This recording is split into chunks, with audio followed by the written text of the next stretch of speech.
angle ng triangular prism. So, SOHCAHTOA sa triangular prism.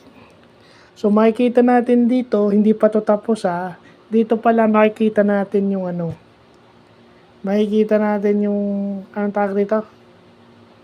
Yung malaking involvement ng SOHCAHTOA sa pag-compute o sa pagkuha ng surface area, perimeter, area of the base ng isang prism. So, doon natin makikita na tama yung sinasabi ng Google na yung angle is nakaka-apekto kung paano sinusolve yung isang dimensions ng isang object o ng isang geometric shape na katulad ng triangular prism. So, yun.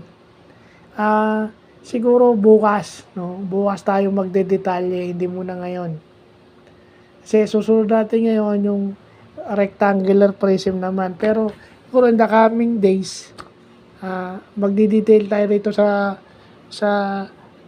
triangular prism na to. Kasi, may kasunod pa to yung sine law.